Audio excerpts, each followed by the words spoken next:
যেমনি 18-20 বছরকার হইলো, এখনকার চাংড়া পেলা তো সুবহানাল্লাহ 12-14 বছরকার হয়েছে আর একবারে করতে শুরু, বিয়া করব, বিয়া না দিলে তো পালিয়ে যাব বাড়ি ছেড়ে। এটাতে কিন্তু আমরা আগে আছে সুবহানাল্লাহ। ভাই মুসলমান, কোথায় গেছি আমরা? আর একটু আগে চলেন, আমরা নবীর প্রতি মহব্বত ভালোবাসা কতটুকু দেখাচ্ছি। আল্লাহ রাসূলের একজন সাহাবী আব্দুর রহমান বিন আওফ রাদিয়াল্লাহু তাআলা আনহু নবীর সাথে দেখা করার জন্য এসেছেন। এবার নবীজির সামনে যখন এলেন, দেখছে তার শরীরে কাপড়ে জাফরানের রং, মানে হলদে মনে করেন এখন আমাদের জমানার মতো রং লেখা আছে, জাফরানের রং, হলদের রং লেখা আছে। নবীজি দেখা বলছেন, কি ব্যাপার আব্দুর রহমান, তোমার শরীরে গেলে কিসের দাগ? এবার আব্দুর রহমান বিন বলছেন, নবী গো, আমি নতুন বিবাহ করেছি, নবী গো, আমি নতুন বিবাহ করেছি, এই জন্য আমার কাপড়ে দাগ লেগে আছে। বলবেন তাহলে কি আব্দুর রহমান বিন আওফ হলদি মেখে চলেছি? মাওলানা, হলদি মাখেনি। আব্দুর রহমান বিন আওফ রাদিয়াল্লাহু তাআলা আনহু হলদি মাখেনি, আর স্ত্রী একটা রং টং লাগাল ছিল, হলদি মেখে ছিল, হয়তো রাত কাটাচ্ছে তার সাথে, তার কাপড়ে কিছু আর শরীরে দাগ লেগেছে, কিন্তু আসলেও মাখেনি। কিন্তু আমি আপনার এলাকাতে বেটা ছেলে বেটি ছেলের যখন বিবাহ হয় তো হলদি মাখামাখির রেওয়াজ আছে নাকি? আছে, সুবহানাল্লাহ। যদিও মানেন হলদি মাখার যদি রেওয়াজ থাকে বা যদি হলদি মাখাতে হয়, হলদি কে মাখাবে? যে ভাই, মা হলদি মাখাবে। কে মাখাবে? মা হলদি মাখাবে, দাদি হলদি মাখাবে, নানি হলদি মাখাবে, খালা হলদি মাখাবে, চাচি হলদি মাখাবে, বোন হলদি মাখাবে। যার সাথে আল্লাহ তাবারাক ওয়া তাআলা বিয়ে করা হারাম করে দিয়েছেন তারা হলদি মাখাবে। কিন্তু এখন ওগুলা হাতে হলদি মাখতে ভালো লাগে না, এখন হলদি মাখাবে কে? না তো খালাইতে বহিন হলদি মাখাবে, ফুফাইতে বহিন হলদি মাখাবে, চাচতো বহিন হলদি মাখাবে, ভানি হলদি মাখাবে, কাকাতো বহিন হলদি মাখাবে। যার সাথে আল্লাহ রাব্বুল আমিন বিয়ে করা হালাল করে দিয়েছেন ওই সমস্ত নারীরা হলদি মাখাবে নাকি? খায়ের যা হোক, এদিকে যা হলো হলো। নবীজি এবার তাকে জিজ্ঞাসা করছেন, আব্দুর রহমান, তুমি যে বিয়ে করেছো মোহরে কি দিয়েছো তুমি? আমাদের মতন নয় যে দোস্ত বন্ধুর সাথে দেখা হবে তখন একবারই দেখার সাথে আমরা কি বলবো, আরে আব্দুর রহমান তুই যে বিয়ে করলি তো তোর শ্বশুর কি দিয়েছে তোকে রে? কইস না ভাই, এই যে আপাচে গাড়ি খান্ডা দিয়েছে, এটা আমরা বলবো। কি বলবো? শ্বশুর কি দিয়েছে বলবো। নবী বলছেন, আব্দুর রহমান তুমি বিয়ে করেছো, মোহরে কি তুমি দিয়েছো রে বাবা? এবার আব্দুর রহমান বলছেন, আল্লাহ নবী গো, খাজুরের ভিতরে যে একটা আঁটি থাকে, খাজুর খেয়েছেন আঁটি থাকে, খাজুরের ভিতরে যে একটা আঁটি থাকে ওই আঁটির সমান সোনা আমি তাকে মোহরে দিয়েছি। খাজুরের সমান একটু সোনা আমি তাকে মোহরে দিয়েছি। আজ যদি কি বলছে রে, গলার হার, পান, পায়াল, বালি, এগুলা যদি মোহরে যদি বলা হয় যে মোহরে লাগিয়ে দেন, মন খারাপ হয়ে যাবে। হ্যাঁ, এত দামি দামি কি দেওয়া যাবে? 3 লাখ 4 লাখ টাকাও নিয়ে নেবে বেটির বাপের কাছ থেকে। যখন মোহরের কথা আসবে, হাজি ভাই মোহর কতটি হওয়া চাই? কই তোমার হক আছে, বেটির বাপ তুমি চাও। তখন বেটির বাপ বলছে যে তাহলে 20,000 টাকা দিয়ে দিও। হ্যাঁ, আমাকে গ্রামে কাইলা ছোড়ার বিয়ে হয়েছে, ওর তো 5,000 টাকা নিয়েছে, ঘটালে কি দিবে? এই তো নবীর আমার উম্মত, এই তো নবীর উম্মত, সুবহানাল্লাহ। আল্লাহ রাসূল সাল্লাল্লাহু আলাইহি ওয়াসাল্লাম একদিন বসে আছেন, সাহাবায়ে কেরাম বসে আছেন, আর একজন বেটি ছেলে একজন মহিলা আল্লাহ রাসূলের দরবারে হাজির হয়ে গেছেন, সহিহ হাদিস। আবার সেই মহিলা ঈসা নবীকে ডাইরেক্ট বলছেন, সব সাহাবায়ে কেরামের সামনে বলছেন, কি বলছেন? যে তোহা বলা কানাফসি ইয়া রাসূলুল্লাহ, নবীজিকে বেঈমানেরা ছিল না, বিনা দোষে নিষ্ঠুরেরা দিল কতই যন্ত্রণা। শত শত বেঈমান ছিল, নবীজি ছিলেন একজনা। সবাই বলে মারো পাথর, কেউ তো নিষেধ করলো না। সবাই বলে মারো পাথর, কেউ তো মানা করলো না। এত পাথর মারলো সেদিন তয়েফ দেশের বেদিনে, আঘাত খায়ে দয়ার নবীজি পড়েছিলেন জমিনে। বেহুশ হয়ে দয়ার নবীজি পড়েছিলেন জমিনে। গায়ে যত কাপড় ছিল রঙিন হইল রক্ততে, কত রক্ত জমেছিল দয়ার নবীর জুতাতে, কত রক্ত জমেছিল দয়ার নবীর জুতাতে। রক্ত দেখা দয়ার নবীজি মনে কোনো চিন্তা করলেন না, দুঃখে দুঃখে দিন কাটালেন সুখের চিন্তা করলেন না। দুঃখে দুঃখে দিন কাটালেন সুখের চিন্তা করলেন না। হায়রে আল্লাহ হায়রে খোদা কেমন করে কি করব, দয়ার নবীর দিনের ওপর কেমন করে চলিব। নারে তাকবীর।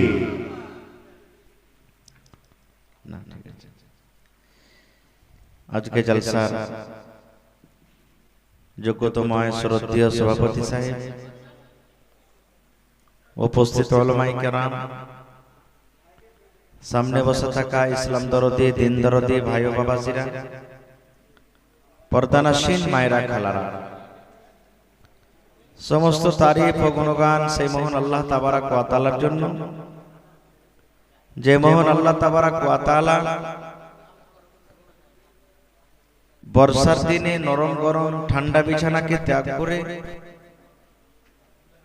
আরামের ঘুমের জায়গাকে ত্যাগ করে এই পিন্ডালের তলাতে বসে কিছু বলার ও শোনার তৌফিক দিয়েছেন। তাই আমরা আল্লাহ তাবারাক ওয়া তাআলার প্রশংসা করি, অন্তর থেকে মুহাব্বতের সাথে সকলেই পড়েন আলহামদুলিল্লাহ। একটু জোর করে পড়েন ভাই আলহামদুলিল্লাহ।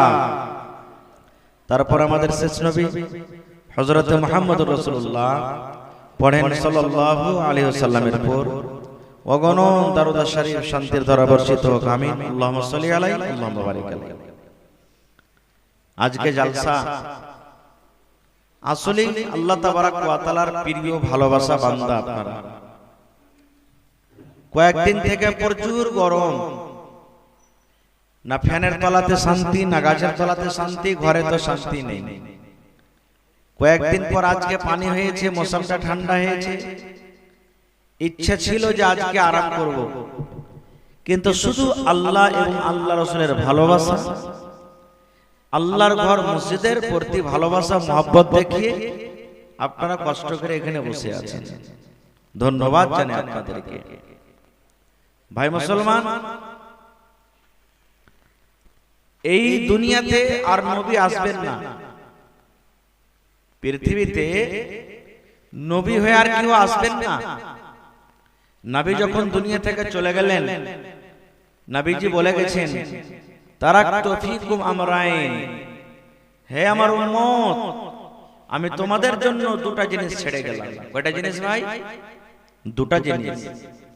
যতদিন পর্যন্ত তোমরা এই দুটা জিনিসকে মজবুত করে ধরে থাকবে, কোনদিন তোমরা পথভ্রষ্ট হবে না, রাস্তা থেকে ভটকে তোমরা চলে যাবে না।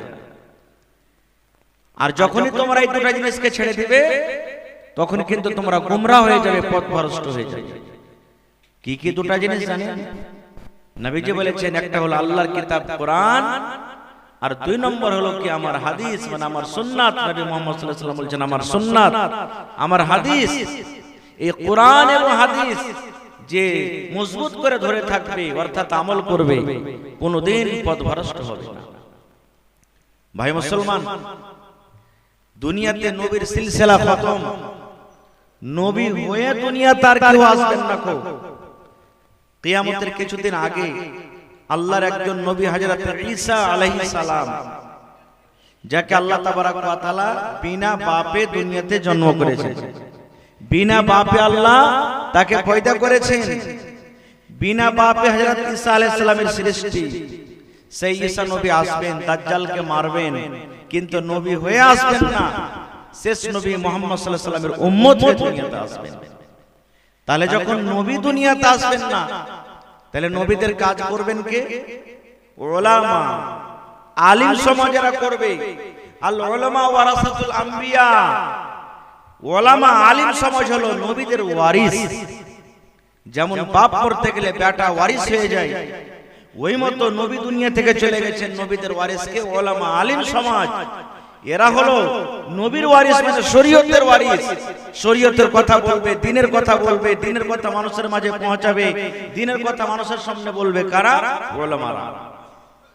এই জন্য উলামার সাথে মহব্বত ভালোবাসা করা মানে আল্লাহ এবং আল্লাহ রাসূলের সাথে মহব্বত ভালোবাসা করা, কোরআন হাদিসের সাথে মহব্বত ভালোবাসা করা। আজকে যে জিনিসটা আপনারা দেখিয়ে দিলেন, সুবহানাল্লাহ। ভাই মুসলমান, আল্লাহ তাবারাক ওয়া তাআলা কোরআনে বলছেন, ওয়ামা আতাকুমুর রাসূল, হে দুনিয়ার মানুষ, রাসূল যা তোমাকে দিবে। এখানে একটা আমি প্রশ্ন করছি, আমরা কোন নবীর উম্মত বলেন তো আপনারা একটু সামনে থেকে? জি, আখরি নবী। তা আখরি নবীটার নাম কি? জি, এরকম ভাবে বলবেন, না হলে কোন বেটা ছেলেকে দেখতে আসে, তোমার নাম কি? জি, আমি বাপের ছোট বেটা, তো চলবে? ওর নাম বলতে হবে। আখরি নবী ভালো কথা, কারণ আমাদের নবীর পর নবী এই দুনিয়া তার কেউ আসবেন না। তো আমাদের নবী আখরি নবী, নবী মুহাম্মদ সাল্লাল্লাহু আলাইহি সাল্লামের হলাম আমরা উম্মত।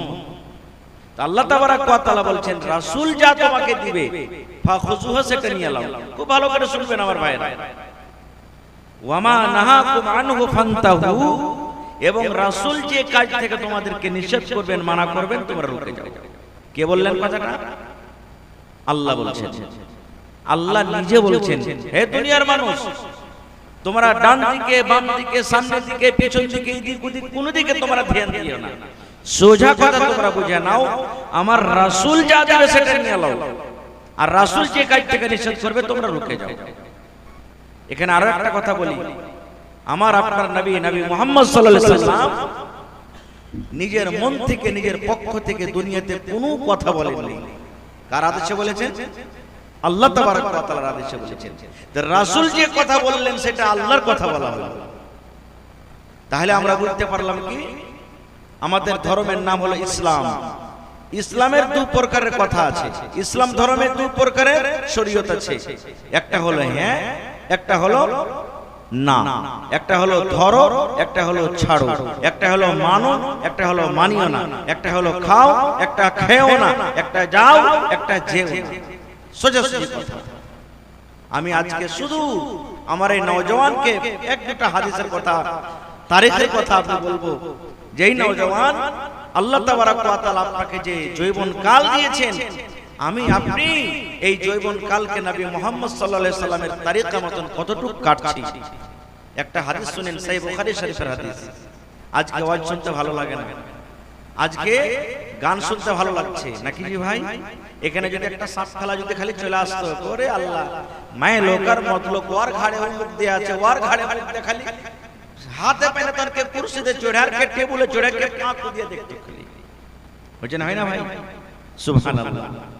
আল্লাহ রাসূল সাল্লাল্লাহু আলাইহি ওয়াসাল্লাম একদিন খুতবা দেওয়ার জন্য মিম্বারে দাঁড় হয়েছে, মিম্বারে দাঁড় হয়েছেন, সহিহ বুখারী শরীফের হাদিস। মিম্বারে দাঁড় হয়েছে, খুতবা দিলেন। এবারে পরে একজন মহিলা আল্লাহ রাসূল বলছেন, হুজুর আপনি পুরাতন মিম্বারে খুতবা দিলেন। মিম্বারটা কিসের ছিল? খাজুরের একটা গাছ, গোড়া জড় গলা হয় না, ওই জড়ের উপরে, গোড়ার উপরে খাড়া হয়ে খুতবা দিতেন। তো সেই মহিলা বলছেন, নবীজি আপনি যদি আদেশ করেন, আমার একটা খুব মিস্ত্রি আছে, ভালো ফার্নিচার মিস্ত্রি, আমি ওকে বলে আপনার জন্য একটা মিম্বার করে দেব, আপনি ওতে দাঁড়িয়ে খুতবা দিবেন। নবীজি বললেন ঠিক আছে যাও। তো নবীর জন্য একটা সুন্দর করে মিম্বার করে দিয়ে দিলেন। নবীজি জুমার দিন ওই পুরাতন মেম্বারটাকে সাইডে হটিয়ে নতুন মেম্বারের উপরে খাড়া হয়ে খুতবা শুরু করলেন। দেখেন আজকে যেমন আপনারা বসে জালসা শুনছেন, সাহাবায়ে কেরাম বসে আছেন। ওরে সুবহানাল্লাহ, যেমনই নবী খুতবা শুরু করেছেন মসজিদের ভিতরে কান্নার আওয়াজ, কাঁদছে, কে যেন কাঁদছে মসজিদের ভিতরে। সাহাবায়ে কেরাম বলছেন যে কান্নার আওয়াজটা আমরাও শুনতে পাচ্ছি, কে যেন কাঁদছে মসজিদের ভিতরে। কে কাঁদছে, কেমন ভাবে কাঁদছে? কান্দন শুনে নবীজি সাহাবায়ে কেরামকে বলছেন, কি বলছেন? এরে আমার সাহাবার দল, এই মসজিদের ভিতরে তোমাদের মধ্যে কে এমন আছো কাঁদছো, কি বেদনা, কি দুঃখ, কি জ্বালা, কি কারণে তোমরা কান্দো? ওরে সুবহানাল্লাহ, দেখেন সাহাবায়ে কেরাম এক অপরের পরে নজর করে বলছেন, নবীজি আমাদের ভিতরে, এই মসজিদের ভিতরে যত আমরা আছি, যত সাহাবায়ে কেরাম আছেন, কেউ কান্দে না, কোনো মানুষ কান্দে না, কোনো মানুষের চোখ দিয়ে পানি ঝরে না, কিন্তু কাঁদছেন, কান্নার আওয়াজ তো পাওয়া যায়। এই করে নজর করে দেখা গেল ওই পুরাতন মিম্বার, যে মিম্বারের উপরে নবী দাঁড় হয়ে খুতবা দিতেন, ওই পুরাতন মিম্বারের ভেতর থেকে কান্নার আওয়াজ আসে। পুরাতন মিম্বরটা কাঁদছে, ওই কাঠের লকড়ি, ওরে আল্লাহ, ওই খাজুরের কোড়া খান পুরাতন মিম্বার কাঁদছেন। নবীজি আমার খুতবা থেকে নেমে গেলেন। আপনারা জানেন বাচ্চা যখন কাঁদতে লাগে, বাচ্চাকে যদি কাঁদে আর আপনি বলেন চুপ রে বাবা, তুমি চুপ চুপ, কেঁদো না, কত বাচ্চা এমন আছে বন্দরে, যত তাকে চুপতে বলবেন শেষকে তুলে তুলে আরো কাঁদবে, কাঁদবে না? যত চুপ করবেন ফুলে ফুলে আরো কাঁদবে। নবীজি আমার মিম্বার থেকে নেমে গেলেন। ওই পুরাতন মিম্বার এরকম ভাবে নবীজি পুরাতন মিম্বারের গায়ে এরকম ভাবে হাত বোলাচ্ছেন, হাত দিচ্ছেন আর বলছেন, রে মিম্বার তুমি কাঁদো কেন, কি দুঃখ, কি কথা, কি কারণে তুমি কাঁদো, কি কারণে তুমি কাঁদো, তুমি কি বলবে না? ওরে আল্লাহ, দেখেন ওই পুরাতন মিম্বার নবীকে বলছেন, নবী গো এই জন্য আমি কান্দি, নবী গো এতদিন আপনি আমার উপরে দাঁড় হয়ে খুতবা দিলেন, আপনার কথাগুলি আমি পাঞ্জর হয়ে হয়ে শুনলাম, আপনি আমার উপরে দাঁড় হয়ে খুতবা দিলেন, আপনার কথা আমি শুনলাম, এখন আপনি পুরাতন বলে আমাকে দূরে হটিয়ে দিলেন, আপনার কথাগুলি আমি আর পাঞ্জর থেকে শুনতে পাবো না, আপনি তো আমার উপরে আর দাঁড় হবেন না, আপনার মোবারক পা আমার উপরে আর থাকবে না, আপনার থেকে দূর হয়ে গেলাম নবী গো, আপনার কথাগুলো পাঞ্জর থেকে আর শুনতে পাবো না বলে আমার ভেতর খান ফেটে গেল এবং আমি কান্না শুরু করে দিলাম। এই আমার মোহনপুর গ্রামের মায়েরা শুনেন, এই আমার ভাইয়েরা শুনেন, একটা লোকের মেম্বার, একটা সাধারণ পুরাতন মেম্বার, যার জন্য নামাজ নাই, যার জন্য রোজা নাই, যার জন্য রাসূল নাই, যার জন্য কোরআন নাই, যার কিয়ামতের দিন কোনো হিসাব হবে না, সেই যদি নবীর প্রতি মহব্বত ভালোবাসা দেখি, যদি নবীর কথা শুনতে না পাওয়ার কারণে যদি সেই কান্দে, বুক ফেটে ফেটে কান্না বাড়ায়, তাহলে মুসলমান একটু ভাবা চিন্তা করেন, আমরা হলাম মানুষ, আমাদের জন্য শরীয়ত, আমাদের জন্য জান্নাত, আমাদের জন্য জাহান্নাম, আমাদের জন্য রাসূল, আল্লাহ তাবারাক ওয়া তাআলা পাক পবিত্র কোরআন আমাদেরকে দিয়েছেন, কিয়ামতের দিন আমাদের জন্য জান্নাত জাহান্নাম আছে। বলেন মুসলমান, নবীর প্রেম মহব্বত ভালোবাসার জন্য কতটুকু আমরা তৈয়ার হয়ে আছি? আমরা তো এটাই মনে করছি, আচ্ছা মৌলভী সাহেব একদিন বুড়াবো তখন করবো, এখানে কি আমরা বুড়ালছি? আমাদের বয়স আছে, এখানে আমাদের সময় আছে, এখানে সময় আমাদের বাকি আছে, আমরা এখানে করব।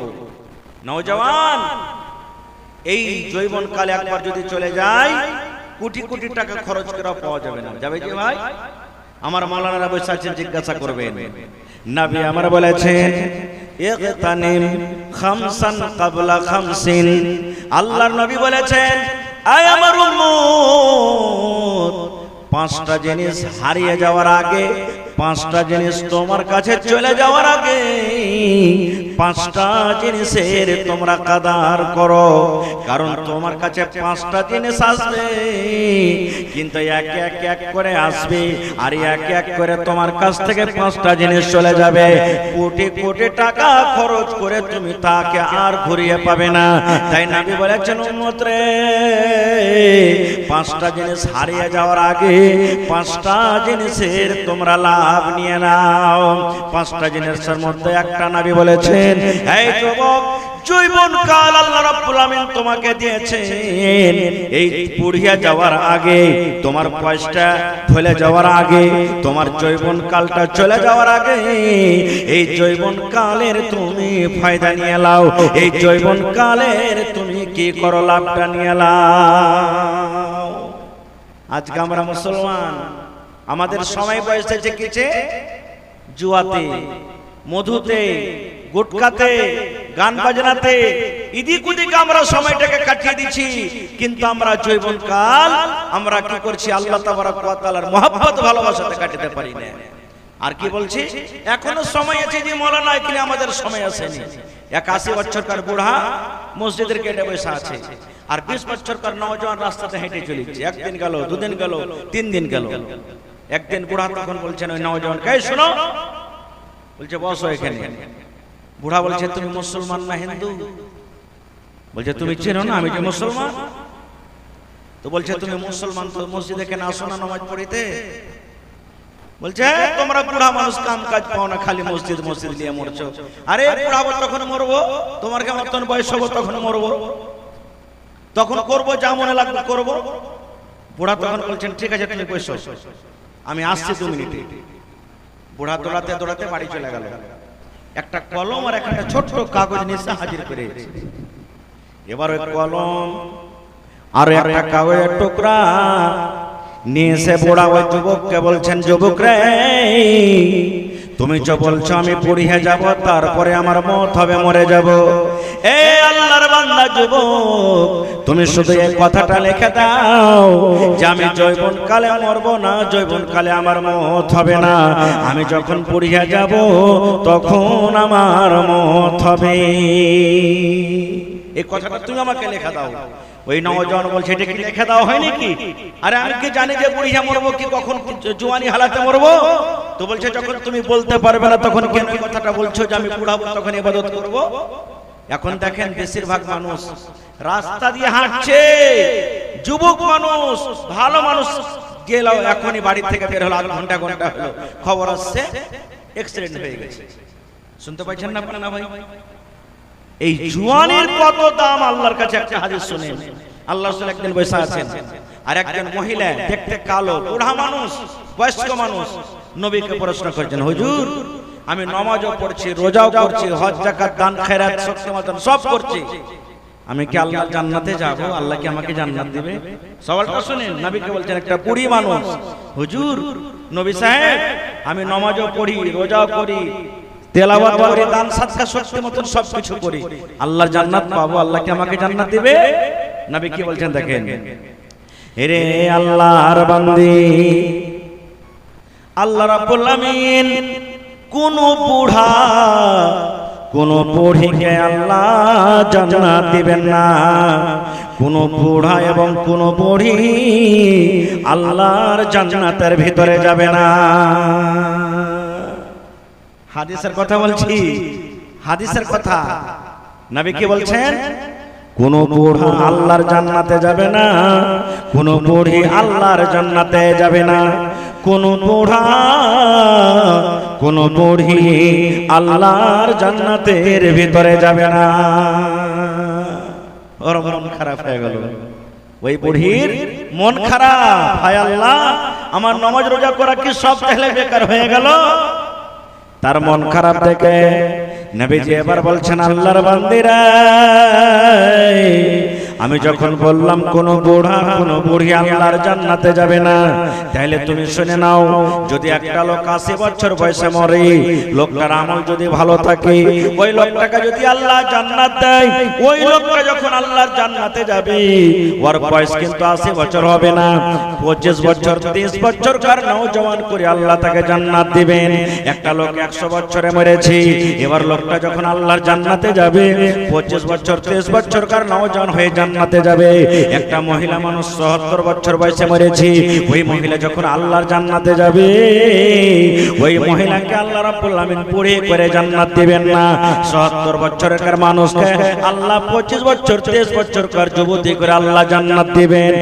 এই জন্য নবী বললেন, কোন বুড়া কোন বুড়ি আল্লাহর জান্নাতের ভিতরে যাবে না। কারণ জান্নাতে নাক দিয়ে পোঁটা বাড়াইবে না, লাকে পেস্টি হবে না, মুখ গন্ধাইবে না, দাঁত কচলাইতে হবে না, চোখে পেস্টি হবে না, সর্দি লাগবে না, পায়খানা হবে না, পেট খারাপ হবে না। জান্নাতে কোনোদিন মানুষ কষ্ট পাবে না, জ্বর জ্বালা খাসি সর্দি হবে না। এবার বলবেন মৌলানা জি, আমরা যদি ভোজ খেতে যাই, যদি ভালো মন্দ একটু বেশি খাইলি, তাহলে বারবার আমাদেরকে পেশাব পায়খানা করতে যেতে হবে, তাহলে জান্নাতে যে আল্লাহ এত রকম খাবার দেবে, তাহলে কি আমাদেরকে পায়খানার দরকার হবে না? আল্লাহ বলেন, বান্দারে, নবী বলেন, উম্মত রে, তোমরা জান্নাতের ভিতরে যতই খানা খাও না কেন, খাওয়ার পর একটা আও করে তোমরা ঢাকর তুলবে, ওইতে সারা তোমাদের সব পচে যাবে, সব হজম হয়ে যাবে। জান্নাতের ভিতরে তোমাদের পায়খানার দরকার হবে না। একটা 80 বছরকার বুড়া, ওকে সুফরি আম খেতে দেন তো পারবে কি ভাই খেতে? হাত পাকা রুটি দিবেন, কালের রুটি দিবেন, পারবে খেতে? তো জান্নাতে কত রকমের খাবার আছে, আর যদি বুড়াতে কালে জান্নাতে যা তাঁতি না থাকে, তো জান্নাতের মজা কেমন পাবে? এই জন্য আল্লাহ তাবারক ওয়া তাআলা ওকে নওজওয়ান করে জান্নাতের ভিতরে দিবে। তাই রাসূল বলেছেন, কোন বুড়া কোন বুড়ি জান্নাতে যাবে না, নওজওয়ান। একজন সাহাবীর কথা শুনেন। সাহাবী কাকে বলে? সাহাবী আমরা কথা শুনছি, মসজিদে শুনি, জালসাতে শুনি, সবাই জানি না যে সাহাবী। সাহাবী সাহাবী কাকে বলে? সাহাবী হইল ওই নেককার মানুষ, আল্লাহর নবী মুহাম্মদ সাল্লাল্লাহু আলাইহি সাল্লামকে যে নিজের চোখে দেখেছেন, আর চোখে দেখা পর নবীর প্রতি ঈমান এনেছেন, আর নবীর প্রতি ঈমান আনার পর ঈমানের হালাতে দুনিয়া থেকে চলে গেছেন, ওকে সাহাবী বলা হয়েছে। একজন সাহাবীর ঘটনা শুনেন, সুবহানাল্লাহ। ওর নাম কি? আব্দুল্লাহ ইবনে আমর রাদিয়াল্লাহু তাআলা আনহু। আব্দুল্লাহ সাহাবীটার নাম। রোজার মাসে তো রোজা করছেন, রোজার মাস ছাড়া অন্য দিনও রোজা করছেন, সারা দিন রোজা। রাতের বেলাতে শুতে না, আরাম করে না, তাহাজ্জুদের নামাজ পড়ে পড়ে রাত কাটিয়ে দেয়। আর কত লম্বা তেলাওয়াত জানেন? এক রাতে এক ফিরা কোরআন শেষ করছেন। পড়েন সুবহানাল্লাহ।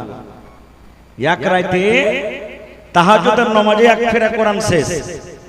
ইমাম সাহেব নামাজ পড়াইছেন, তারাবির নামাজ। যদি খালি 3 থেকে 4 আয়াত যদি হয়ে যায়, 2টা আয়াত যদি খালি লম্বা হয়ে যায়, মন খারাপ। মৌলভী সাহেবের কাম কাজ তো নাই, ওই লাগে এত লম্বা লম্বা করে পড়ে যায়, একটু ছোট করে পড়ো, মন খারাপ হয়ে যায়। সেই আব্দুল্লাহ দিনের বেলাতে রোজা, নফল রোজা, আর রাতের বেলাতে তাহাজ্জুদের নামাজ। ওর ইবাদত বান্দেগি দেখে ওর বাপ আমর রাদিয়াল্লাহু তাআলা আনহু বেটার বিয়ে দিয়ে দিলেন। বেটার বিয়ে দিয়ে দিলেন কারণ বেটা জওয়ানি হালাতে এরকম আল্লাহর ইবাদত বান্দেগি করছে, বেটা বুড়ি হয়ে যাবে তখন তো এরকম ইবাদত বান্দেগি করতে পারবে না। আল্লাহর কাছে ওইটাই ইবাদত সবথেকে ভালো, যে এক রঙা ইবাদত করছে, কমই করেন কিন্তু এক রকম চলছে। এটা হলো যে একদিন খুব করলাম আর পরের দিন থেকে গায়েব, এরকম না হয়। তখন কি করলেন? বেটার বিয়ে দিয়ে দিলেন, যে বেটা যদি বিয়ে দিয়ে দিই, বহুর কাছে একটু সময় লাগবে, ইবাদত একটু কম হবে, তাহলে কিন্তু তার জন্য খুব ভালো হবে, হবে তখন। কারণ বুড়াইতে কালে তো এরকম ইবাদত বন্দেগি করতে পারবে না। বেটার বিয়ে দিয়ে দিলেন। শোনেন মুসলমান, কিছুদিন পর, 2 দিন 4 দিন 5 দিন 10 দিন পর আমর রাদিয়াল্লাহু তাআলা আনহু এবার বেটার বাড়ি ঘুরতে গেছেন, হাল সমাচার জিজ্ঞাসা করার জন্য গেছেন। এবার বাড়িতে যদি ঢুকছেন তো দেখছেন বেটা নাই, আব্দুল্লাহ বেটা নাই। দেখেন কেমন শ্বশুর, সুবহানাল্লাহ। বাড়ি যা বলছেন বহুমাকে, কি বলছেন? বহুমা, আমার বেটা আব্দুল্লাহ কই? বহু বলছেন আব্বাজান আপনার বেটা আব্দুল্লাহ এদিক ওদিক হয়তো গেছেন, কোথায় কামে কাজে গেছেন। এবার জিজ্ঞাসা করছেন আমার বেটা কেমন, আমার বেটাকে কেমন পেয়েছো তুমি, আমার বেটার চরিত্র আখলাক ব্যবহার কেমন, তোমার সাথে আমার বেটা কি ব্যবহার করে। একটা শ্বশুর নিজের বহুকে জিজ্ঞাসা করছেন।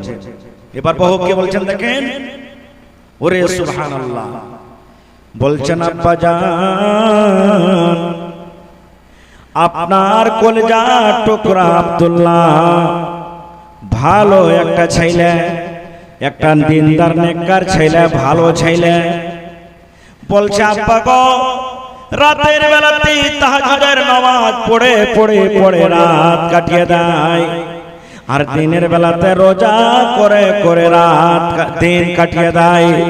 আপনার বেটা আব্দুল্লাহ দিনের বেলাতে রোজা করে আর রাতের বেলাতে তাহাজ্জুদের নামাজ পড়ে পড়ে রাত কাটিয়ে দেয়। বহু বলছেন আব্বাজান আপনার বেটা খুবই ভালো, দিনে রোজা আর রাতে তাহাজ্জুদের নামাজ। এবারে তখন আবার বলছেন তার শ্বশুর, বহুমা স্বামী হিসাবে আমার বেটাকে তুমি কেমন পেয়েছো, আমার বেটা তোমার সাথে কি ব্যবহার করে। এবারে বহু বলছেন আব্বা গো কয়েকদিন হয়ে গেল আমাদের বিবাহ হওয়া, আপনার বেটা আব্দুল্লাহ আজ পর্যন্ত আমার বিছানায় আসেনি, আমার বিছানে আসেনি। আমি একটা মদিনার ভিতরে কেমন মহিলা কেমন বেটি ছেলে এখন পর্যন্ত আমাকে নজর ভরে দেখেনি, আমার বিছানে এখন পর্যন্ত আসেনি। এ আমার আব্বা জান ও আমার শ্বশুর জান, আপনার বেটা আব্দুল্লাহ গোটা গোটা দিনে রোজা করে, দিনের বেলাতে রোজা করে আর রাতের বেলাতে তাহাজ্জুদের নামাজ পড়ে রাতটাকে কাটিয়ে দেয়। আমি কেমন মহিলা এখন পর্যন্ত আমার পাঞ্জরে আসেনি, আসেনি এখন পর্যন্ত আমার পাঞ্জরে। এবারে তখন আমরা রাদিয়াল্লাহু তাআলা আনহু বলছেন আল্লাহ কেমন হলো, আমি তো ভাবলাম যে বেটার যদি বিয়ে দিয়ে দিই বহুর থেকে একটু টান টানবে, ইবাদত বান্দেগি কম হবে, কিন্তু বেটা তো আগে যেমন করছিল তেমনই করছে। এবার বাপ তখন চলে গেলেন নবী মুহাম্মদ সাল্লাল্লাহু আলাইহি ওয়াসাল্লামের দরবারে চলে গেলেন। এবার নবীকে বলছেন হুজুর একটা কথা নিয়ে আপনার কাছে এসেছি। বলছেন কি কথা?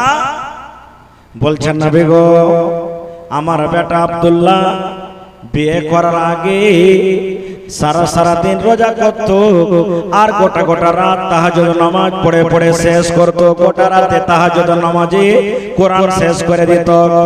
আমি তার বিবাহ দিয়ে দিলাম যে বহু থেকে একটু মহব্বত ভালোবাসা করা হবে এবং আল্লাহ রাব্বুল আমিনের ইবাদত বান্দেগি তো হয়তো একটু কম হয়ে যাবে, এই জন্য আমি তার বিবাহ দিয়ে দিলাম। কিন্তু নবী গো বিয়ে হওয়ার পর আমার বেটা আব্দুল্লাহ এখন পর্যন্ত আমার বউর কাছে যাই না, এই জন্য আপনার কাছে এসেছি। নবীজি বললেন এক কাম করো, তোমার বেটাকে আমার কাছে পাঠিয়ে দাও। চলে গেলেন। নবীজি বললেন আব্দুল্লাহ এখানে বসো বাবা, এসো বসো। আব্দুল্লাহ বসলেন। নবীজি কত চতুর চালাক দেখেন। এবার জিজ্ঞাসা করছেন আব্দুল্লাহ কখন কখন তুমি ইবাদত বান্দেগি করো, কিভাবে ইবাদত বান্দেগি করো তুমি একটু শোনাবে না বাবা? নওজওয়ান আজ 5 ওয়াক্ত নামাজ আপনি পড়িতে পারেন না, আমি পড়িতে পারি না, সাহাবাকে দেখেন সুবহানাল্লাহ। এবার আব্দুল্লাহ বলছেন নবীজি দিনের বেলাতে রোজা রাখি আর প্রত্যেক রাতে রাতে আমি তাহাজ্জুদের নামাজে ইয়াদ ফিরা করে কোরআন আমি শেষ করে দিই। আমি দিনের বেলাতে রোজা রাখি আর রাতের বেলাতে বিছানায় ঘুমাই না নবী গো, তাহাজ্জুদের নামাজ পড়ে পড়ে আমি শেষ করে দিই। শুধু তা নয় নবী গো, আমি প্রত্যেক রাতে তাহাজ্জুদের নামাজে ইয়াদ ফিরা করে আমি কোরআন শেষ করে দিই। বলছে যে দিনের বেলাতে রোজা আর রাতের বেলাতে আমি তাহাজ্জুদের নামাজ পড়ি। এবার নবী তখন বলছেন বিয়ে শাদী করেছো? তাকে বলছেন বিয়ে শাদী করেছো? বলছে জি নবীজি বিয়ে করেছি, আমার স্ত্রীর বাড়িতে আছে। এবার নবীজি তখন বলছেন আব্দুল্লাহ রে তুমি যখন বিয়ে করেছো তোমার বহু বাড়িতে আছে রে বাবা, তাহলে একটা কথা বলো তো, দিনের বেলাতে তুমি রোজা রাখো আর রাতের বেলাতে তুমি তাহাজ্জুদ নামাজ পড়ে পড়ে রাতটাকে কাটিয়ে দাও, তাহলে তুমি কখন বহুর কাছে তুমি সময় দাও, কখন বহুর কাছে থাকো? কারণ রোজার হালাতে একটা পুরুষ নিজের বিবির কাছে যেতে পাবে না। রোজার হালাতে বিবি থেকে পুরুষকে আলাদা হয়ে থাকতে হবে, দূরে থাকতে হবে। আর রাতের বেলাতে তুমি তাহাজ্জুদ নামাজ পড়ে পড়ে পড়ে রাতটাকে কাটিয়ে দাও, তোমার বিবির কাছে তুমি সময় দাও না, তাহলে তুমি জেনে রাখো রে বাবা, আল্লাহ তোমাকে চোখ দিয়েছে, চোখের হক আছে, তাকে আরাম দিতে হবে। আল্লাহ তোমাকে একটা বাড়ি দিয়েছে, এই বাড়ির হক আছে, তোমাকে আরাম দিতে হবে। আল্লাহ তোমাকে বিবি মতো একটা নিয়ামত দান করেছে, ওই বিবির তোমার হক আদায় করতে হবে, তোমার সন্তানের হক আদায় করতে হবে। মেহমান যদি বাড়িতে চলে আসে, মেহমানের সামনে কথাবার্তা বলে তোমাকে মেহমানের হক আদায় করতে হবে।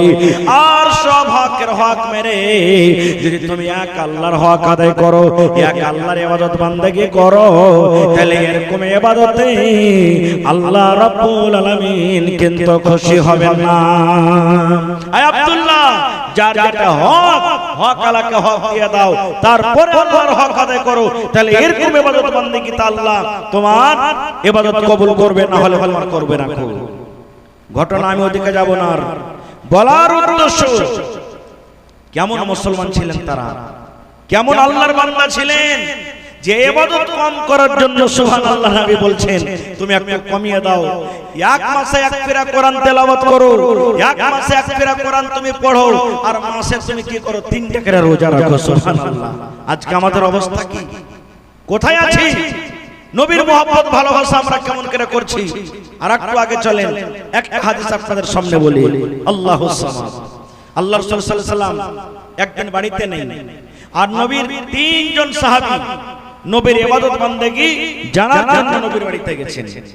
নবীজি কোন টাইমে নামাজ পড়েন, কোন টাইমে রোজা রাখেন, কোন টাইমে খায়, কোন টাইমে আরাম করে, এই সমস্ত জিনিস জানার জন্য 3টা লোক, 3 জন সাহাবী নবীর বাড়িতে চলে গেছেন। দরজাতে ডাক দেওয়া হলো, নবী বাড়িতে নেই। বাড়িতে কে আছেন? আল্লাহ রাসূলের স্ত্রী মা আয়েশা রাদিয়াল্লাহু তাআলা আনহা বাড়িতে আছেন। এবার জিজ্ঞাসা করা হলো, নবী কই? বলছেন নবীজি বাড়িতে নেই। মা আয়েশা বলছেন দিনের কাজে তাবলীগের জন্য গেছেন বা কোনো কাম কাজে গেছেন, কি ব্যাপার কহ? বলছে আমরা এসেছিলাম, 3 জন বলছেন নবীর বিবির সামনে, আমরা এসেছিলাম নবীর ইবাদত বান্দেগি একটু জানার জন্য, নবীজি কোন কোন টাইমে ইবাদত বান্দেগি করে। এবার মা আয়েশা রাদিয়াল্লাহু তাআলা আনহা নবীর ব্যাপারে কিছু কথা বললেন, এই টাইমে নবী ইবাদত করেন, এই টাইমে নামাজ পড়েন, এই টাইমে আরাম করেন। ওরাকে 3 জনকে শুনে খুব কম মনে হলো, খুবই কম মনে হলো। আর 3 জন এক অপরকে বলছেন, কি বলছেন? হ্যাঁ, আল্লাহর রাসূল, আল্লাহ ওর আগে কারো গুনাহ maaf করেছেন, পিছে কারো গুনাহ maaf করে দিয়েছেন। নবী যদি কম করে তাও চলবে, আমরা পাপী গুনাহগার বান্দা, আমরাকে কিন্তু বেশি বেশি করে করতে হবে। এবার মা আয়েশার সামনে তারা 3 জন বলছেন, কি বলছেন?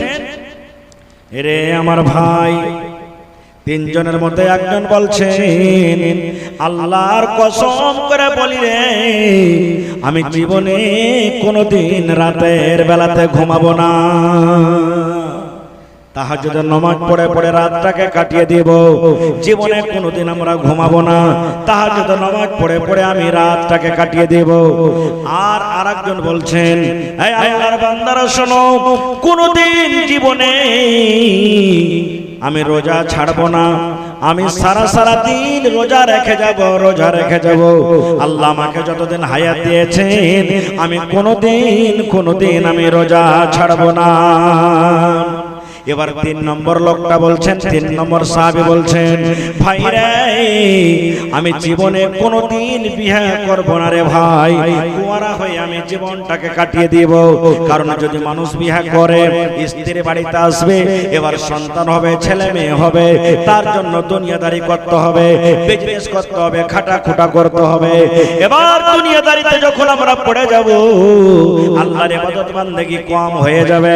এই জন্য আরেকজন সাহাবী বলছেন, ভাই রে, আমি জীবনে কোনোদিন বিয়ে করব না। 3 জন 3 রকম কথা। একজন বলছেন রাতের বেলাতে বিছানায় ঘুমাবো না রে, তাহাজ্জুদের নামাজ পড়ে পড়ে রাতটাকে কাটিয়ে দিব। আর একজন বলছেন কোনোদিন রোজা ছাড়বো না। আর একজন বলছেন জীবনে কোনোদিন বিয়ে করব না। তিনজন সাহাবী এই কথাবার্তা বলতে বলতে ওখান থেকে হাঁটতে শুরু করে দিয়েছেন। এরই মধ্যে নবীজি কোন পাকতে বাড়ি ঢুকে গেছেন। যেমনই বাড়ি ঢুকলেন, নবীর বিবি মা আয়েশা রাদিয়াল্লাহু তাআলা আনহা বলছেন, নবী গো, ওই তিনজন লোক আপনার কাছে এসেছিলেন আপনার ইবাদত বান্দেগী শোনার জন্য, কিন্তু আমি যখন তাদের সামনে বললাম তাদেরকে শুনে অল্প মনে হলো, কম মনে হলো। এবার তিনজন মধ্যে এক অপরকে বলা বলি করতে শুরু করলো। একজন বলছেন, কি বললেন নবী গো, জীবনে কোনোদিন তাহাজ্জুদের নামাজ পড়বো না, জীবনে কোনোদিন রাতের বেলাতে ঘুমাবো না। দুই নম্বর লোকটা বললেন, কোনোদিন আমরা রোজা ছাড়বো না। তিন নম্বরে বললেন, নবী গো, কোনোদিন আমি বিয়ে করব না, বিয়ে করতে গেলে সংসার বাড়বে, ঝামেলা হবে, জীবনে কোনোদিন বিয়ে করব না। ওরা তিনজন এরকম কথা বলে দেখেন হাঁটে চলে যায়। নবীজি তাদেরকে দেখে বলছেন, এই শোনো, এখানে দাঁড় হয়ে গেলেন। নবীজি তখন বলছেন যে তোমরা তিনজনের মধ্যে এরকম কথা বলা বলি করেছো। একজন বলেছো জীবনে কোনোদিন রাতের বেলাতে ঘুমাবো না, একজন বলেছো কোনোদিন রোজা ছাড়বো না, আর একজন বলেছো কোনোদিন বিয়ে করবো না, এরকম কথা বলেছো। তারা তিনজন বলছেন, জি নবীজি, আমরা তো বলেছি। এবার নবীজি কে বলছেন দেখেন, হায়রে আমার দয়ার নবী। নবীজি আবার বলছেন, সাহাবীরা শোনো, তোমরা বলেছো জীবনে কোনোদিন রোজা ছাড়বো না। আমি নবীজি, আমি আল্লাহকে দেখে যতক্ষণে ডরাই, আল্লাহকে দেখে যতক্ষণে ভয় করি, আমার সমান তোমরা আল্লাহকে দেখে ডরাইতে পারো না। ও আমার সাহাবীরে, আমি নবী মাঝে মাঝে নফল রোজা করি, মাঝে মাঝে নফল রোজা ছেড়ে দিই। এবার নবীজি বললেন, সাহাবীরে, রাতের বেলাতে তোমরা বলছো জীবনে কোনোদিন ঘুমাবো না, জীবনে কোনোদিন ঘুমাবো না। আমি নবীজি, আমি মাঝে মাঝে রাতে ঘুমাই, আর আল্লাহর ইবাদত আমি রাতের বেলাতে করি।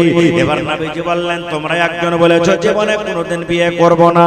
দয়ার নবী বললেন, ও আমার সাহাবী, তোমরা শুনে নাও, আমি দয়ার নবীজি, আমার 11 জন স্ত্রী, আমার 11 জন স্ত্রী, আমি 11 জন মেয়েকে আমি বিবাহ করেছি। আমার উম্মত তোমরা শুনে নাও, ফামান রাগিবা আন সুন্নতি ফালাইসা মিন্নি, যে আমার সুন্নাত থেকে কম করবে কিংবা বাড়াবাড়ি করবে, সেটা আমার উম্মত নয় রে, সেটা আমার উম্মত নয়। নারে তাকবীর। দয়ার রাসূল বলছেন, যে আমার সুন্নাত নিয়ে টানাটানি করবে, বাড়াবাড়ি করবে, সেটা আমার উম্মত নয়। এবার আমার নওজওয়ানকে বলি, তিনটার মধ্যে কিন্তু আমরা একটাতে খুব আগে আছি, বিয়ে করাতে নাকি। যেমনি 18-20 বছরকার হইলো, এখনকার চাংড়া পিলা তো সুবহানাল্লাহ 12-14 বছরকার হয়েছে, আর একবারে করতে শুরু, বিয়ে করব, বিয়ে না দিলে তো পালিয়ে যাব বাড়ি ছেড়ে। এটাতে কিন্তু আমরা আগে আছে, সুবহানাল্লাহ। ভাই মুসলমান, কোথায় গেছি আমরা? আর একটু আগে চলেন, আমরা নবীর প্রতি মহব্বত ভালোবাসা কতটুকু দেখাচ্ছি। আল্লাহ রাসূলের একজন সাহাবী আব্দুর রহমান বিন আওফ রাদিয়াল্লাহু তাআলা আনহু নবীর সাথে দেখা করার জন্য এসেছেন। এবার নবীজির সামনে যখন এলেন, দেখছে তার শরীরে কাপড়ে জাফরানের রং, মানে হলদে মনে করেন এখন আমাদের জামানার মতো রং লেগে আছে, জাফরানের রং, হলদের রং লেগে আছে। নবীজি দেখা বলছেন, কি ব্যাপার আব্দুর রহমান, তোমার শরীরে গেলে কিসের দাগ? এবার আব্দুর রহমান বিন বলছেন, নবী গো, আমি নতুন বিবাহ করেছি, নবী গো, আমি নতুন বিবাহ করেছি, এই জন্য আমার কাপড়ে দাগ লেগে আছে। বলবেন তাহলে কি আব্দুর রহমান বিন আওফ হলদি মেখে চলেছি? মৌলানা, হলদি মাখেনি। আব্দুর রহমান বিন আওফ রাদিয়াল্লাহু তাআলা আনহু হলদি মাখেনি, আর স্ত্রী একটু রং টং লাগাল ছিল, হলদি মেখে ছিল, হয়তো রাত কাটাচ্ছে, তার সাথে তার কাপড়ে কিছু আর শরীরে দাগ লেগেছে, কিন্তু আসলেও মাখেনি।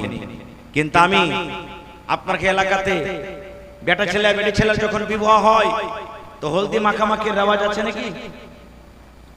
আছে, সুবহানাল্লাহ। যদিও মানেন হলদি মাখার যদি রেওয়াজ থাকে বা যদি হলদি মাখাতে হয়, হলদি কে মাখাবে? যে ভাই, মা হলদি মাখাবে। কে মাখাবে? মা হলদে মাখাবে, দাদি হলদে মাখাবে, নানি হলদে মাখাবে, খালা হলদে মাখাবে, চাচি হলদে মাখাবে, বোন হলদে মাখাবে। যার সাথে আল্লাহ তাবারক ওয়া তাআলা বিয়ে করা হারাম করে দিয়েছেন তারা হলদে মাখাবে। কিন্তু এখন ওগুলা হাতে হলদে মাখতে ভালো লাগে না। এখন হলদে মাখাবে কে? না তো খালাইতে বহিন হলদে মাখাবে, ফুফাইতে বহিন হলদে মাখাবে, চাচাতো বহিন হলদে মাখাবে, ভানি হলদে মাখাবে, কাকাতো বহিন হলদে মাখাবে। যার সাথে আল্লাহ রাব্বুল আমিন বিয়ে করা হালাল করে দিয়েছেন ওই সমস্ত নারীরা হলদে মাখাবে নাকি? খায়ের যা হোক এদিকে যা হলো হলো। নবীজি এবার তাকে জিজ্ঞাসা করছেন, আব্দুর রহমান তুমি যে বিয়ে করেছো মোহরে কি দিয়েছো তুমি? আমাদের মতন নয় যে দোস্ত বন্ধুর সাথে দেখা হবে তখন একবারই দেখার সাথে আমরা কি বলবো, আরে আব্দুর রহমান তুই যে বিয়ে করলি তো তোর শ্বশুর কি দিয়েছে তোকে রে? কইস না ভাই এই যে আপাচে গাড়ি খান্ডা দিয়েছে, এটা আমরা বলবো। কি বলবো? শ্বশুর কি দিয়েছে বলবো। নবী বলছেন, আব্দুর রহমান তুমি বিয়ে করেছো মোহরে কি তুমি দিয়েছো রে বাবা? এবার আব্দুর রহমান বলছেন, আল্লাহ নবী গো, খাজুরের ভিতরে যে একটা আঁটি থাকে, খাজুর খেয়েছেন আঁটি থাকে, খাজুরের ভিতরে যে একটা আঁটি থাকে ওই আঁটির সমান সোনা আমি তাকে মোহরে দিয়েছি। খাজুরের সমান একটু সোনা আমি তাকে মোহরে দিয়েছি। আজ যদি কি বলছে রে গলার হার, পান, পায়াল, বালি এগুলা যদি মোহরে যদি বলা হয় যে মোহরে লাগিয়ে দেন, মন খারাপ হয়ে যাবে। হ্যাঁ এত দামি দামি কি দেওয়া যাবে? 3 লাখ 4 লাখ টাকা উলিয়ে নেবে বেটির বাপের কাছ থেকে। যখন মোহরের কথা আসবে, হাজি ভাই মোহর কতটি হওয়া চাই? কই তোমার হক আছে বেটির বাপ তুমি চাও। তখন বেটির বাপ বলছে যে তাহলে 20,000 টাকা দিয়ে দিও। হ্যাঁ আমার কে গ্রামে কাইলা ছড়ার বিয়ে হয়েছে তো 5,000 টাকা নিয়েছে, ঘটালে কি দিবে? এই তো নবীর আমার উম্মত, এই তো নবীর উম্মত। সুবহানাল্লাহ। আল্লাহ রাসূল সাল্লাল্লাহু আলাইহি ওয়াসাল্লাম একদিন বসে আছেন, সাহাবায়ে কেরাম বসে আছেন, আর একজন বেটি ছেলে একজন মহিলা আল্লাহ রাসূলের দরবারে হাজির হয়ে গেছেন। সহিহ হাদিস। আবার সেই মহিলা ঈসা নবীকে ডাইরেক্ট বলছেন, সব সাহাবায়ে কেরামের সামনে বলছেন, কি বলছেন? যে তোয়াহাবু লাকা নাফসি ইয়া রাসূলুল্লাহ। সেই মহিলা নবীকে বলছেন, আল্লাহর নবী গো, আমার জান আপনাকে হেবা করে দিলাম, আমার জান আপনাকে সঁপে দিলাম, আমার জান আপনাকে সঁপে দিলাম নবী গো। আপনাকে মোহর লাগবে না, আপনাকে টাকা লাগবে না, মোহর হিসাবে আপনাকে কিছু দিতে হবে না, বিনা মোহরে আপনি আমাকে বিবাহ করলেন। সে মহিলা বলছে, নবী গো, আমার জান আপনাকে আমি হাজির করে দিলাম। ডাইরেক্ট একটা বেটি ছেলে রাসূলকে বলছেন, সব সাহাবীদের সামনে, কি ভাই নবীজি আমার জান আপনাকে সঁপে দিলাম, আপনাকে মোহর টহর লাগবে না, আপনি আমাকে বিবাহ করলেন। নবীজি দেখলেন তাকে, মাথার চাঁদি থেকে নিয়ে পাঁড় তেলা পর্যন্ত নজর করে দেখলেন, দেখতে কেমন। তাহলে বোঝা গেল যে লোকটা বিবাহ করবে প্রথমে ওকে দেখতে হবে, স্ত্রীকে ওই দেখবে। কিন্তু আমরা কি করছি, গোটাগার মানুষে দেখছি আর ওকে দেখাই না।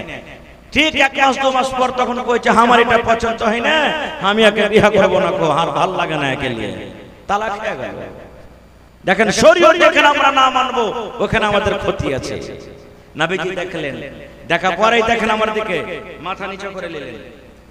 নবীজি মাথা নিচু করে নিলেন, তোমাকে বিবাহ করব কি করব না কিছু বললেন না নবীজি। এবার সেই মহিলাটা তখন বলছেন, আল্লাহ রাসূল যে কিছু বললেন না, আমাকে দেখলেন, দেখার পর মাথা নিচু করে নিলেন যে তুমি পছন্দ আছো কিনা, বিয়ে করব কি করব না। তা হানা কিছু না বললে তো যাব না এখান থেকে। ফাজালাসা, ও এক সাইডে বসে গেলেন।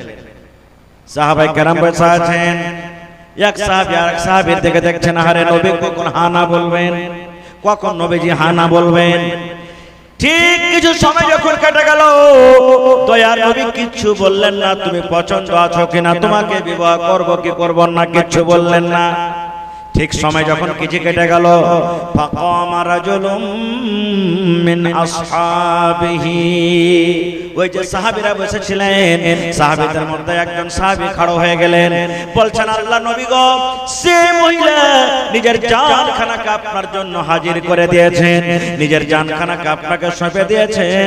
নবী গো, যদি সেই মহিলাকে আপনি বিবাহ না করেন, আপনার যদি তার দরকার না থাকে, ফাসাফিজনিহা, নবী গো, আমি একজন আপনার সাহাবী, আমার দরকার রয়েছে, ওই বেটি ছেলের বিবাহ আপনি আমার সাথে দিয়ে দেন। একজন সাহাবী বলছেন, হুজুর আপনার যদি দরকার না থাকে, তা আমার দরকার রয়েছে, আমি তাকে বিবাহ করব, ওর বিয়েটা আপনি আমার সাথে লাগিয়ে দেন। নবী যখন এই কথাটা শুনলেন যে আমার সাহাবী তাকে বিবাহ করবে, এবার রাসূল তাকে কি বলছেন, হাল ইনদাকা মিন শাই, ও সাহাবী তুমি বিয়ে করবে, মোহর দেওয়ার মতো তোমার কাছে কিছু আছে কিনা রে বাবা? হাল ইনদাকা মিন শাই, তোমার কাছে কিছু আছে? বলছে লা ইয়া রাসূলুল্লাহ, না আমার কাছে কিচ্ছু নাই, আমি দেওয়ার মতন কিছু দিতে পারবো না।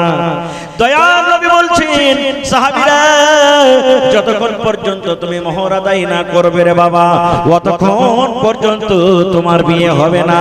যাও যাও, তুমি বাড়িতে চলে যাও, দেখো তুমি বাড়িতে কিছু পাও কিনা। যতক্ষণ পর্যন্ত তুমি মোহর আদায় না করবে, ততক্ষণ পর্যন্ত তোমার বিয়ে হবে না। আজ বাড়িতে বিহার গাড়ি চলে এলো, মোহর কতটি আছে দেখার নাই, বৈরাত কতটি আছে দেখার নাই, বৈরাত কতটি আছে চেকি খেজে দিতে হবে না লাগবে গেলে দেখার নাই।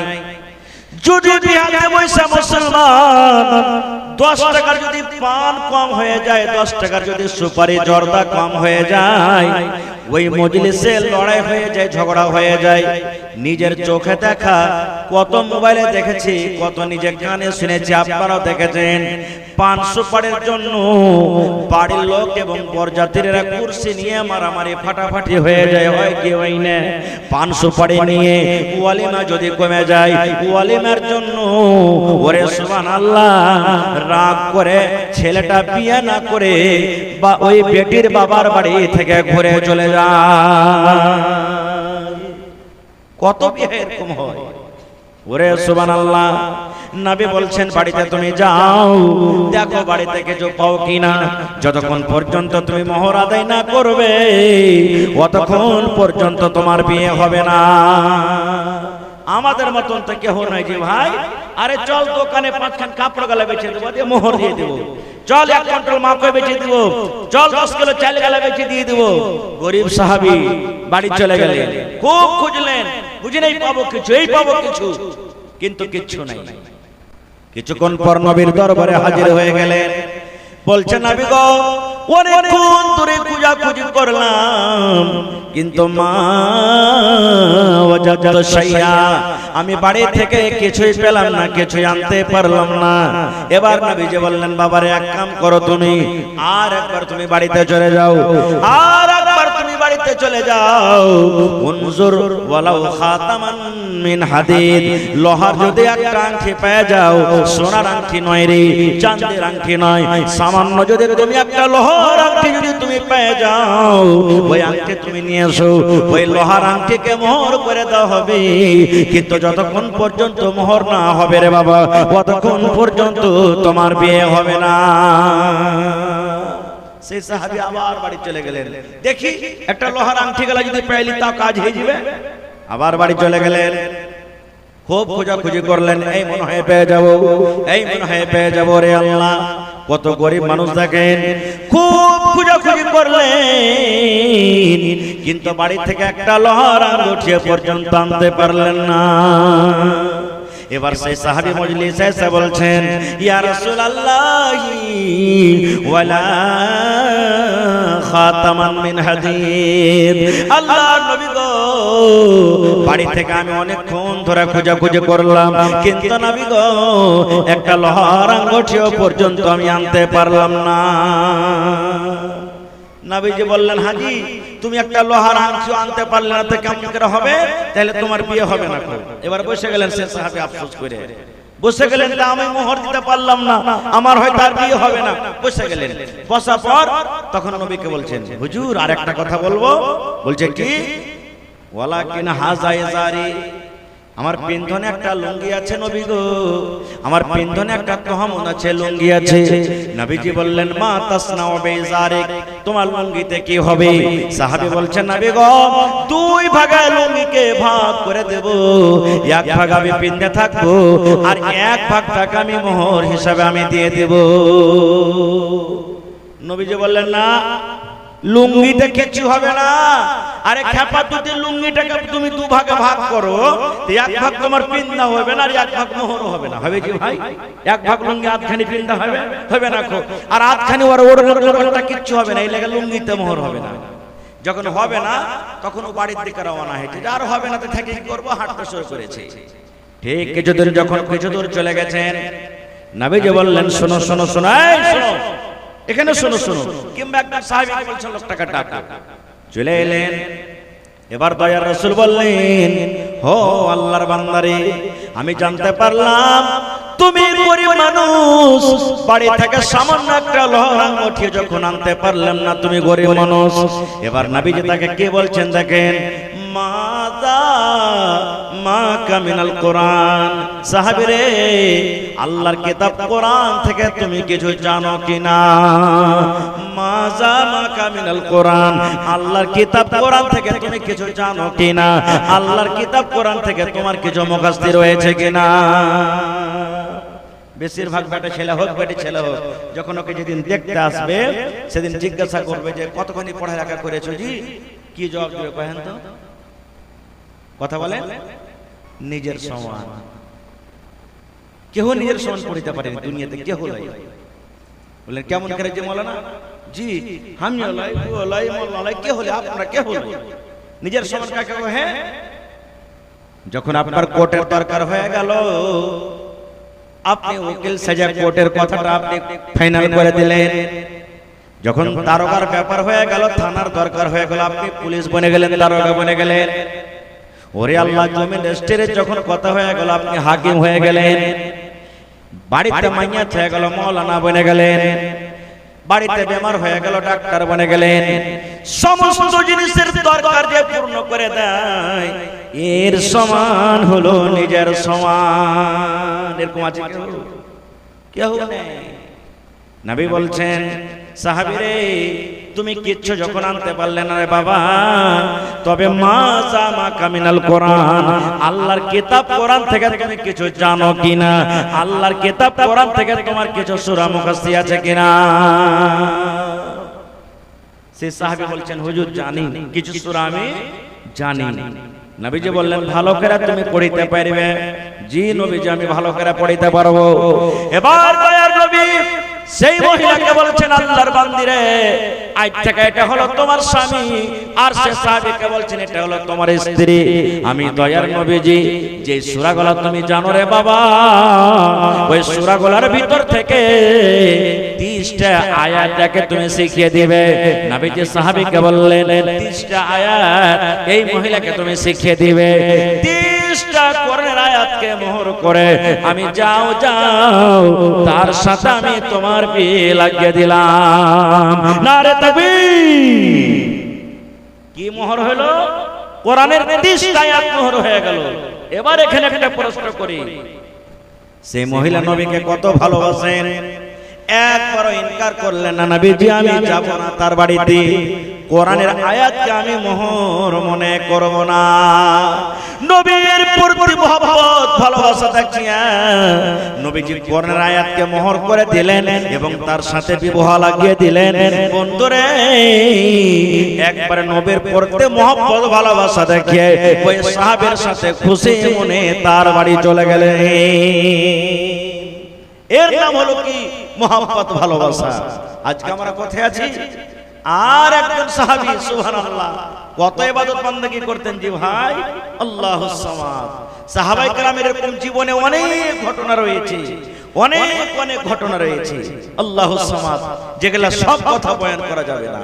আজকে আমরা মুসলমান শরীয়ত থেকে দূর, দিন থেকে দূর, নবী থেকে দূর, কোরআন থেকে দূর, মসজিদ থেকে দূর, মাদ্রাসা থেকে দূর, আমরা একটা মাত্র আগে আছি, এক অপরের বুরাই করার জন্য দেখা দেখি আগে আছি আমরা। হ্যাঁ, আইতে মৌলভী সাহেবকে পাতা চলবে ইমাম সাহেব কি করছে, ওয়ার বাড়তে ট্যাগ বাগলো, বিহা চলে আইলো, আমি গরিব মানুষ, আমিও ৫০০০ টাকাতে ট্যাগ আনবো, বাজাবো, দেখছি মৌলভী কি করছে। আইতে মৌলভী সাহেব বিহানা পড়াইছে, পাতা চলবে। আপনাকে গ্রামে ডিজে বাজছে যে ভাই, বিহাতে ডিজে বাজছে না ভাই, খবরদার এগুলা কাজ করিয়েন না, না খবরদার, এগুলা শরীয়ত থেকে যেগুলা হারাম আছে, নিষেধ আছে, ওই সমস্ত কাজ করবেন না ভাই। কারণ হাইসা হাইসা গুনাহ করতে গেলে কান্দা কান্দা মাফ হবে না। হাইসা হাইসা গুনাহ করবেন, কান্দা কান্দা মাফ হবে না। এই জন্য একটা নেকি আমরা করতে পারি না, আর উপর থেকে যে আমরা গুনাহ করছি, পাপ করছি, তাহলে আল্লাহর কাছে কি জবাব দেব? জি ভাই, একটা ঘটনা বলছি আপনাদের সামনে। আমার আপনার বাচ্চাকে কেমন করতে হবে, যত এখানে বাপ বসে আছেন, যত এখানে ভাই বসে আছেন, যত এখানে গার্জিয়ান বসে আছেন, যত এখানে মা খালারা আছেন, সকলের জন্য একটা ঘটনা পায়গাম দিয়েছে, ভালো করে শুনবেন। কি পায়গাম? কোরআনে একটা সূরা আছে আলে ইমরান, আছে না নেই? কোরআন যারা পড়তে জানছেন, কোরআনে একটা সূরা আছে আলে ইমরান, কোরআনে একটা সূরা আছে সূরা মারিয়াম। দুটা সূরাকে মিলিয়ে একটা ঘটনা বলছি ছোট করে। হান্না একজন মেয়ে ছেলের নাম, বেটি ছেলের নাম, মায়া লোকের নাম হান্না। হান্না পেটের সন্তান হয়ে গেল, দিন গেল, মা জানতে পারলো আমার পেটের সন্তান। সন্তান ধরলে মহিলারা জানতে পারবে না? পারবে না। আজ থেকে কত হাজার হাজার বছরকার ঘটনা। ওই টাইমে ওই সময়তে আল্ট্রাসাউন্ড মেশিন ছিল না। চল রে চল কাঠিয়ার চল, আরে চল মানসাই চল, অমুক জায়গাতে চল, দেখি ফটো করতে হবে, ছবি করতে হবে, আল্ট্রাসাউন্ড করতে হবে, পেটের সন্তানটা কিভাবে আছে, কখন হবে, ছেলে হবে না মেয়ে হবে। তখন কোথায় পাবেন এগুলা? পেটে যেমনই সন্তান, সন্তান হয়ে মা খুবই খুশি। এবার মা আল্লাহকে বলছে, আহা হা, আল্লাহর কোরআনের কথা বলছি ভাই, আল্লাহ যে তার কথাটা কত ভালোবেসেছেন, আল্লাহ তাবারক ওয়া তাআলা তার কথা, তার ঘটনাকে কোরআনে দিয়ে দিয়েছেন। সুবহানাল্লাহ। হান্নার পেটের সন্তান। এবার হান্না নজর মানছেন। কি নজর মানছেন? আল্লাহ জি, আমার পেটে যেটা সন্তান, আমার পেটে যেটা ছেলে আছে, এই ছেলে যখন আমার দুনিয়াতে জন্ম নেবে, এই ছেলে যখন আমার দুনিয়াতে চলে আসবে, মা আমি তার কামাই খাবো না, আমি তার বিজনেস করা খাবো না, দোকানদারি করা খাবো না, পাট কাটা খাবো না। আয় রব্বুল আমিন, মা আমি নজর মানি, আমার এই সন্তান যখন দুনিয়াতে আসবে, আমি আল্লাহ তোমার ঘরের জন্য আমি তাকে দান করে দিলাম। এই মোহনপুর গ্রামের মায়েরা খালারা, কোনদিন নজর মানছেন আপনি? আল্লাহ আমার 5টা বেটা হয়েছে, একটা বেটাকে মাদ্রাসাতে দিয়ে দিব, একটা বেটাকে ডাক্তার করব, একটা বেটাকে হাফেজ করব, একটা বেটাকে মাওলানা করব, একটা বেটাকে মসজিদে দিয়ে দিব, একটা বেটাকে আমি কারি করব। মায়েরা, কোনদিন আমরা নজর মানতে পারি না। পারে কি? যেমনই ছেলে বড় হলো, পড়ালেখা খোঁড়ার ডিম, আরে যা, আরে ওই আলতাবের বেটাটা হয়েছিল ছোড়া যায়, দুবাইতে 50,000 টাকা মাস কামাইছে, তুই কি করছিস বাড়িতে? যা, তুইও চলে যা। এই তো আমাদের নজর। ওরে আল্লাহ, না নজর মানছেন দেখেন। এ আমার মায়েরা খালারা, আপনারা তো নজর মানেন গে, মা মানেন না।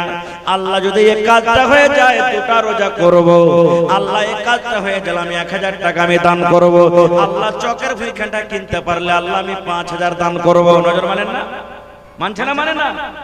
হান্না নজর মানছেন। এ আল্লাহ, আমার পেটে যেটা সন্তান আছে, এই সন্তান যখন দুনিয়াতে আসবে, এই ছেলেটা যখন দুনিয়াতে জন্ম নেবে, আমি মা তার কামাই করা খাবো না। আল্লাহ আমার এই সন্তানকে তোমার ঘরের জন্য আমি দান করে দিলাম। ঠিক সময় চলে যায়, 1 মাস হলো, 2 মাস হলো, 3 মাস হলো, 5 মাস হলো, 7 মাস হলো, 9 মাস, 10 মাস হয়ে গেল। ঠিক সন্তান হওয়ার যখন সময় হয়ে গেল, ওরে আল্লাহ, হান্নার ব্যথা চালু হয়ে গেল। মা কত খুশি, আল্লাহ আমার কথা শুনেছে, আল্লাহ আমাকে ছেলে দান করবেন। আমি নজর মেনেছি, আমি আমার এই ছেলেটাকে তোমার ঘরের জন্য আল্লাহ দিয়ে দিব। দেখেন আল্লাহর মাসলাহাত কি, আল্লাহর কারিশমা কি। ঠিক যখন দুনিয়াতে বাচ্চা জন্ম নিল, আল্লাহর কোরআন বলছেন বেটা না হইয়া বেটি দুনিয়াতে জন্ম নিল। কি জন্ম নিল? আলে ইমরান সূরা পড়ে দেখবেন, মারিয়াম সূরা পড়ে দেখবেন, পেয়ে আপনি। মা নজর মেনেছিল, আল্লাহ জি বেটা হতে গেলে তোমার ঘরে আমি দিয়ে দিব। আমার ছেলে মসজিদে নামাজ পড়বে, মা আমি নেকি পাবো। আমার ছেলে মসজিদে আজান দিবে, মা আমি নেকি পাবো। আমার ছেলে মসজিদ ঝাড়ু দিবে, মা আমি নেকি পাবো। আমার ছেলে মসজিদে সব বিছাবে, মা আমি নেকি পাবো। আমার ছেলে মুসাল্লিরাকে পানি দেবে দেবে দেবে, মা আমি নেকি পাবো। এই নিয়তে মা নজর মেনেছিল। কিন্তু ওরে আল্লাহ, বেটা না হয়ে তার ঘরে বেটে জন্ম নিল। হান্নার কিন্তু মন খারাপ হয়ে গেল। আল্লাহ, আমি তো নজর মেনেছিলাম যে আল্লাহ তুমি বেটা যদি দাও তো আমি তোমার ঘরের জন্য দিব। আল্লাহ বেটা না হ্যাঁ বেটি হয়ে গেল। আল্লাহ কি করবো? মসজিদে বেটি ছেলে মানুষ কেমন করে যাবে? কেমন করে আল্লাহ কি করব?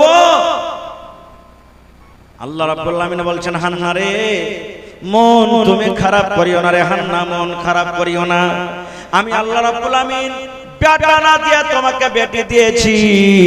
এই হান্না, এই যেটা তোমাকে আমি বেটি দিয়েছি, এটা সাধারণ কোন বেটি ছেলের মতো বেটি ছেলে নয় রে। মোহনপুর গ্রামে যত বেটি ছেলে আছে তাদের মতো নয়। হে শোনো, কাঠিয়া ডিস্ট্রিক্টে যত বেটি ছেলে আছে তাদের মতো নয়। গোটা এলাকাতে যত বেটি ছেলে আছে তাদের মতো নয়। এই ফিলিস্তিনের এলাকাতে যত বেটি ছেলে আছে তাদের মতো নয়। আল্লাহ বলছেন, হান্না তোমার এই বেটিকে আমি আলাদা ফজিলত দিয়ে আমি তাকে তৈরি করেছি, আলাদা ফজিলত আমি তাকে দান করেছি। আল্লাহ বলছেন, হান্না এই বেটি পায়া তুমি মন খারাপ করিও না। এই বেটির নাম তুমি রাখো মারিয়াম। তুমি এই বেটির নাম তুমি রাখো মারিয়াম।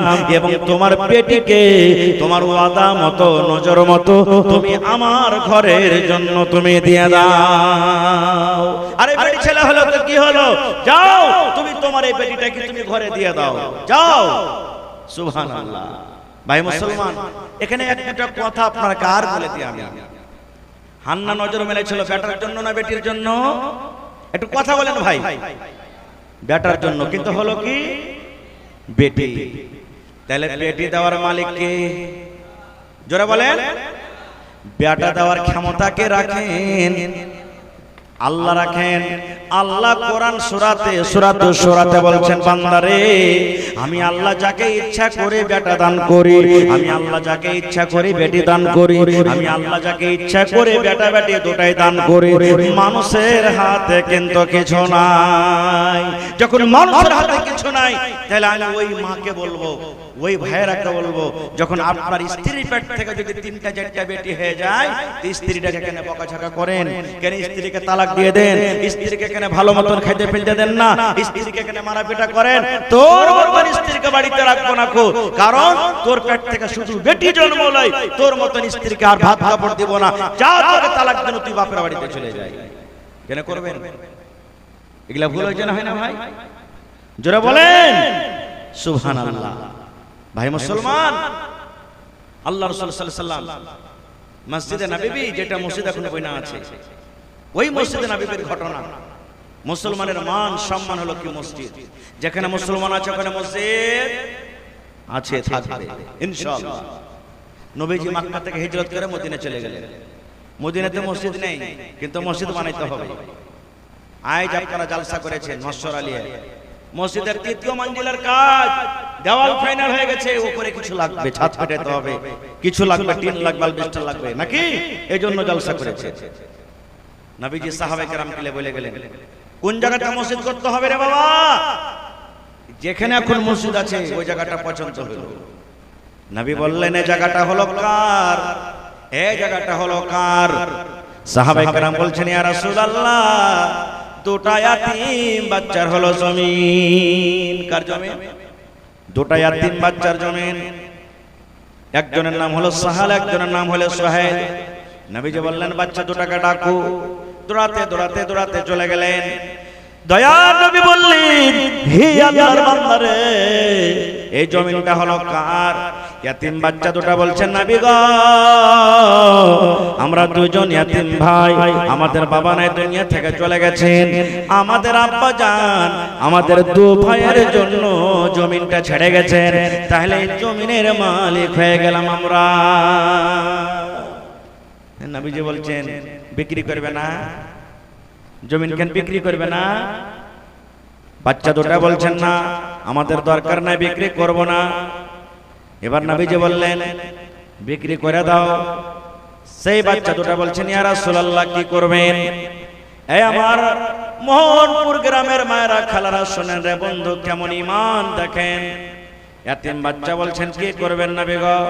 বলছেন, নবীজি বললেন, ও আল্লাহর বান্দারে, তোমরা যদি এই জমিনটা বিক্রি করে দাও, এখানে আল্লাহর ঘর বনবে, আল্লাহর ইবাদত খানা বনবে, মসজিদ বনবে, আল্লাহর ইবাদত খানা বনবে, ইবাদতের জায়গা বনবে মসজিদ, তোমাদের জায়গাতে মসজিদ নির্মাণ হবে। যেমন কথাটা বলা, আমাদের জায়গাতে মসজিদ হবে। ইয়াতিম বাচ্চা দুটার ঈমান কিন্তু আরো তাজা হয়ে গেল। বলছে, নবী গো, আর বিক্রি করব না নবী গো, আমরা আর এই জমিন বিক্রি করব না। আপনি যদি আল্লাহর ঘর বানাবেন, আপনি যদি মসজিদ বানাবেন, তাহলে আমরা দুটা ভাই নবী গো, আল্লাহর ঘরের জন্য আমরা জমিনটাকে ওয়াকফ করে দিলাম, দান করে দিলাম। আর বিক্রি করব না। আপনি যদি মসজিদ বানাবেন করেন, আমরা দুটা ভাই দান করে দিলাম। নবীজি বললেন, না না না না, তোমরা বিক্রি করে দাও, তোমাদের ওয়াজিব টাকা দেওয়া হবে। ইয়াতিম বাচ্চা দুটা বলছেন, নবী গো, কি ব্যাপারটা? আমরা ইয়াতিম বলে কি আপনি আমাদের দানটাকে নেবেন না? দয়ার নবী বলছেন, হু বাচ্চারে, তোমাদের বাবা নাই, তোমাদের বাবা নাই দুনিয়াতে, তোমরা ইয়াতিম বাচ্চা, তোমাদের জন্য তোমাদের আব্বা জান এই মাল এই সম্পদে জমিন ছেড়ে গেছে, এটা তোমরা যদি আল্লাহর ঘরে দিয়ে দাও, তাহলে কি করে তোমরা সংসার কাটবে? এক নম্বর কথা। দুই নম্বর নবী বললেন, তোমরা এখনো ছোট হয়ে আছো, ইয়াতিম হয়ে আছো, যদি তোমরা আমাকে দান করে দাও আল্লাহর ঘরের জন্য, তাহলে পরে লোকেরা হয়তো বুঝবে না, তখন আমার পরে দাগ লাগাবে, কলঙ্ক লাগাবে। দেখো তোমাদের নবী কেমন রে, দুটা ইয়াতিম বাচ্চার কাছ থেকে জমিন কেড়ে ওখানে আল্লাহর ঘর বানিয়ে দিয়েছে। এই জন্য তোমরা বিক্রি করো। দয়ার নবী আবু বকর রাদিয়াল্লাহু তাআলা আনহুকে বললেন, আবু বকর, মদিনার গলিতে গলিতে জমিনের রেট তুমি পাতা করো, এই জমিন খানটার দাম কত হতে পারে? আবু বকর রে, তুমি দয়া করে ইয়াতিম বাচ্চা দুটাকে এই জমিনের যা দাম হবে পূর্ণ ভাবে তুমি দিয়ে দাও। নারে তাকবীর, সুবহানাল্লাহ। কোরআনের একটা আয়াত নাজিল হয়ে গেল একবার, লান তানালুল বিররা হাত্তা তুনফিকু মিম্মা তুহিব্বুন। কতক্ষণ পর্যন্ত তোমরা নেকি পেতে পারো না, ভালাই পেতে পারো না, আল্লাহর জান্নাত পেতে পারো না, যতক্ষণ পর্যন্ত তোমাদের সবথেকে প্রিয় মাল আল্লাহর রাহে খরচ না করবে। কোরআনের আয়াত নাজিল হয়ে গেল, ও সাহাবীরা, তোমরা অতক্ষণ পর্যন্ত আল্লাহর জান্নাত পেতে পারো না যতক্ষণ পর্যন্ত সবথেকে প্রিয় মাল তোমরা আল্লাহর রাহে খরচ না করবে। একজন সাহাবী আবু তালহা রাদিয়াল্লাহু তাআলা আনহু, দৌড়াতে দৌড়াতে দৌড়াতে, আরবি বুঝা মানুষ, আরবি বুঝে নিয়েছে, দৌড়াতে দৌড়াতে আল্লাহ রাসূলের কাছে হাজির হয়ে গেল। নবীকে বলছেন, নবীজি, আল্লাহ কি কোরআনের আয়াত নাজিল করে দিয়েছেন? নবী বললেন, হ্যাঁ।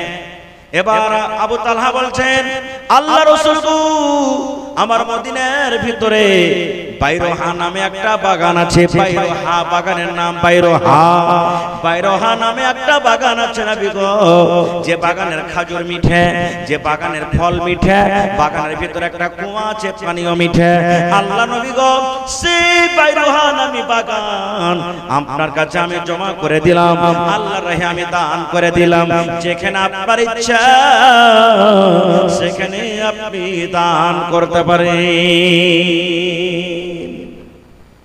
আজকে আমি এই মোহনপুর গ্রামের শেষের বেলাতে একটা বাজতে আসছে, মোটামুটি ৫-৬ মিনিট সময় কম আছে, আমি মনে করছে যে যদি গোটা রাত আপনার সামনে ওয়াজ করি তো আপনারা একবারে শুনবেন, এমন ভাবে আপনারা ধীরে ধীরে বসে আছেন। সুবহানাল্লাহ। ভাইরে, আজ আল্লাহর ঘরের জন্য জালসা। আজকে দেখি আবু তালহা রাদিয়াল্লাহু তাআলা আনহুর মতন কে একজন আল্লাহর বান্দা বান্দি হবেন। আমার ভাই আব্দুল শুকুর সাহেবের হাতে আপনারা অনেক দান করলেন। শেষের বেলাতে আমি 5টা মিনিট আপনাদের কাছে আমি আবদার জানাচ্ছি, দেখি আল্লাহর কোন বান্দা বান্দি কে হয়ে এমন আছেন এক গাড়ি বালু দান করতে পারবেন মেলায় জায়গা জালসাতে। এই শামশেরগঞ্জ জালসা, আপনাকে কাছের শামশেরগঞ্জ পূর্ণিয়াতে একটা গ্রাম আছে 33 বাড়ি। এই পরবের পরকার কথা বলছি, বকরিদের পরে জালসা করলাম। সুবহানাল্লাহ। টারাকে টারাক বালি দান করে দিলেন গো, টারাকে টারাক। 18 চাক্কা 20 চাক্কা বলছেন মাওলানা যত বালি লাগবে দিয়ে দিলাম। কত জালসাতে এমন হয়, মাওলানা ছাদ করতে যত রড লাগবে দিয়ে দিলাম, কেউ সিমেন্টে দিয়ে দিলাম, কেউ গিট্টি দিয়ে দিলাম, কেউ মুখ দিয়ে দিলাম। এরকম মেলায় পাওয়া যায়। শেষের বেলাতে আল্লাহর কোন বান্দা আছেন এমন আল্লাহর ঘরের জন্য আধা কাঠা 1 কাঠা জমিন দান করতে পারবেন? মাঠে ময়দানে যে কোনো জায়গাতে আপনার জমিন আছে, বিক্রি করে সেই টাকাটা মসজিদে লাগিয়ে দিবেন, আল্লাহর ঘরের জন্য লাগিয়ে দিবেন। দেখি কোন আমার মা খালা আছেন কান থেকে বালিগালা ফেলে 1টা কিংবা 2টা দান করতে পারবেন, গলার হার দিতে পারবেন, ছাগল বকরি দিতে পারবেন। আল্লাহর রাসূলের জামানাতে উট দান হয়েছে। নবীজি একজন সাহাবায়ে কেরামকে বলছেন তোমরা দান করো। নবীজির জামাই হযরত ওসমান গনি রাদিয়াল্লাহু তাআলা বলছেন ইয়া রাসূলুল্লাহ আমি 100 উট দান করলাম। সুবহানাল্লাহ। আবার নবীজি বলছেন এবারে কে দান করবে? আবার ওসমান গনি বলছেন নবীজি আমি ওসমান 100 উট দান করে দিলাম। এই করতে করতে অনেক দান করেছিলেন। সুবহানাল্লাহ। সোনা চাঁদি উট অনেক দান করেছিলেন হযরত ওসমান গনি রাদিয়াল্লাহু তাআলা আনহু। নবীজি চাঁদের সিক্কাগুলোকে এরকম ভাবে উছলাইছেন আর বলছেন ওসমান রে আজ থেকে তুমি যা করবে আল্লাহ তোমাকে maaf করে দিবেন। ওরে সুবহানাল্লাহ। এরকম ছিলেন সাহাবায়ে কেরাম। তো ভাই, এক বান্ডিল টিনের দাম দেওয়ার মতন কেউ আছেন? মোটামুটি 5000 টাকা একটা লোক। আল্লাহর কোন বান্দা আছেন 10,000 টাকা একটা লোক নিতে পারবেন? শেষের বেলাতে দেখি 1500 2000 1 বড়া 2 বড়া 5 বড়া করে সিমেন্ট দেওয়ার মতন শেষের বেলাতে কই 1 কোটা কলম হবেন? রাত 1টা বেজে গেল। ধন্যবাদ জানে আপনারা বসে বসে শুনলেন।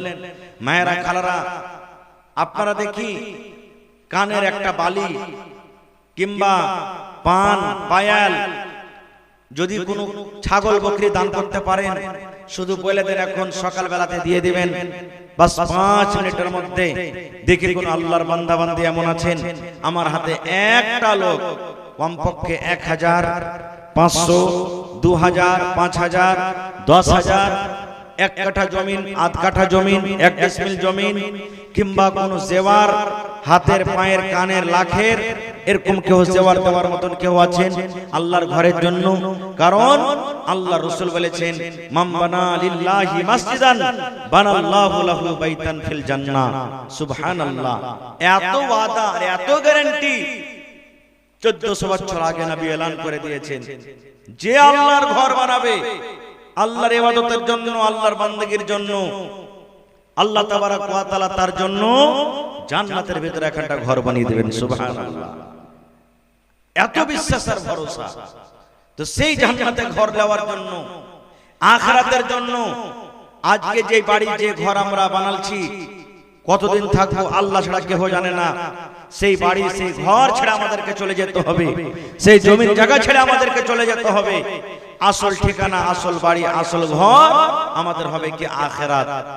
সেই আখিরাতের জন্য দেখি কোন আল্লাহর বান্দা আছেন 1 কোটা লোক 1 কোটা হাজার কেউ দেওয়ার মতন নেই?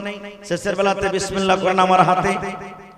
দেখি আমি শেষ দোয়া করে একটা মুসাফির মানুষ, কে জানি কখন আল্লাহ কার দোয়া কবুল করবেন আল্লাহ ছাড়া কেউ জানে না। যদি পকেটে আছে তো দিয়ে দেন, মোবাইলে আছে তাও দিয়ে দেন, অনলাইনের ব্যবস্থা আছে, না আছে ভোরবেলাতে দিয়ে দিবেন। বলে দেন মাওলানা আমি 1000 কিংবা 2000 5000 500 আমি দান করলাম আল্লাহর ঘরের জন্য। আছেন ভাই? দেখি আমার কোনো মা, কোনো ভাই, কোনো দাদি, কোনো নানি, কোনো নানা দেখি আছেন? আল্লাহর রাহে দান করতে গেলে ঘটবে না। আল্লাহ বলছেন লাইন শাকারতুম লাযিদান্নাকুম। মাশাআল্লাহ। এই দেখেন আমার ভাই শাহাবুদ্দিন সাহেব একটা ইউটিউবার চিমনি বাজার পূর্ণিয়া থেকে এসেছেন, কথা রেখে দিলেন, 500 টাকা হাজির করে দিলেন। মাশাআল্লাহ। আর আমার একজন ভাই নওজওয়ান মানুষ 200 টাকা জমা করে চলে গেলেন। দেখি এই গ্রামের কোনো নওজওয়ান নেই 1000 টাকা কেউ দেনেওয়ালা নেই কি ভাই? যারা দিয়ে দিয়েছেন তারাই দিয়ে দেন, কথাটা কমসে কম রেখেলেন। ইনশাআল্লাহ আল্লাহর রাহে দিতে গেলে ঘটবে না, আল্লাহ তাআলা বাড়িয়ে দিবে, আল্লাহ মুসিবত দূর করবে, বিপদ কষ্ট থেকে আল্লাহ বাঁচিয়ে রাখবে ইনশাআল্লাহ তাআলা। মাশাআল্লাহ। জাযাকাল্লাহু খাইরান জাযা ওয়া আহসানাল জাযা। রব্বানা যালামনা আনফুসানা ওয়া ইল্লাম তাগফির লানা ওয়া তারহামনা লানাকুনান্না মিনাল খাসিরিন। রব্বানা আতিনা ফিদ দুনিয়া হাসানা ওয়া ফিল আখিরাতি হাসানাতাও ওয়া কিনা আযাবান নার। হে রব্বুল আলামিন 500 টাকা তোমার বান্দা শাহাবুদ্দিন সাহেব জমা করে দিলেন। 5000 টাকা মনে করে তুমি কবুল করে নাও। আল্লাহ যতদিন দুনিয়াতে বাঁচবে ঈমানের হালাত রাখো, নেককার দিনদার করে রাখো, হাতে টাকাতে পয়সাতে আল্লাহ বরকত দাও। হে আল্লাহ মা বাপ দাদু দাদি নানা নানি শ্বশুর শাশুড়ি যারা বেঁচে আছে ভালো রাখো, আর যারা কবরে চলে গেছেন তাদের কবরে তুমি জান্নাতের বিছানা দিয়ে দাও। হে আল্লাহ আরো একজন তোমার কোন বান্দা না বলে নাই রব্বুল আলামিন 200 টাকা জমা করে গেল, 2000 টাকা মনে করে তুমি কবুল করে নাও।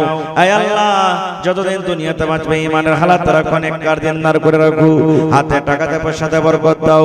হে পাক পরওয়ারদিগার যেদিন কিয়ামত হবে হাসরের ময়দানে রব্বুল আলামিন ওই কিয়ামতের দিন তোমার আরশের তলাতে আল্লাহ জায়গা দান করিও।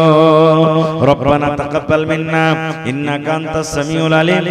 আমিন সুম্মা আমিন।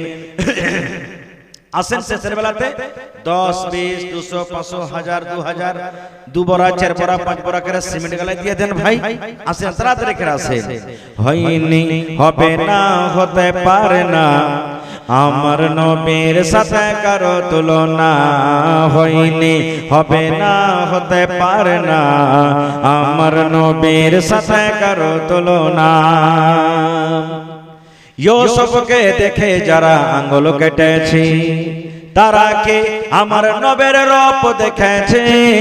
ইউসুফকে দেখে যারা আঙ্গুল কেটেছে তারা কি আমার নবীর রূপ দেখেছে? আরে দেখতো যদি কেটে দিত, আরে দেখতো যদি কেটে দিত কলিজা খানা। হয়নি হবে না হতে পারে না আমার নবীর সাথে কারো তুলনা, হয়নি হবে না হতে পারে না আমার নবীর সাথে কারো তুলনা। মাশাআল্লাহ মাশাআল্লাহ। এই দেখেন কে দিলেন একজন বহিন আমার 500 টাকা জমা করে দিলেন। মাশাআল্লাহ। এই দেখেন 2 কলম হয়ে গেল, কমসে কম 500 500 করে 10টা কলম পুরিয়ে দেন ভাই। মাশাআল্লাহ জাযাকাল্লাহু খাইরান জাযা। রব্বানা যালামনা আনফুসানা ওয়া ইল্লাম তাগফির লানা ওয়া তারহামনা লানাকুনান্না মিনাল খাসিরিন। আল্লাহ তোমার কোন বান্দি না বলে নাই রব্বুল আলামিন 500 টাকা তোমার ঘরের জন্য হাজির করে দিলেন। 5 লক্ষ টাকা মনে করে তুমি কবুল করে নাও। আল্লাহ রোজ রোজগারে বরকত দাও, কামাই দামাইতে আল্লাহ বরকত দাও। যতদিন দুনিয়াতে বাঁচবে তুমি ঈমানের হালাত রাখো, নেককার দিনদার করে রাখো, স্বামীর সহগিনী করে রাখো। হে রব্বুল আলামিন মা বাপ দাদু দাদি শ্বশুর শাশুড়ি যারা বেঁচে আছে ভালো রাখো, আর যারা কবরে চলে গেছেন তাদের কবরে তুমি জান্নাতের বিছানা দিয়ে দাও।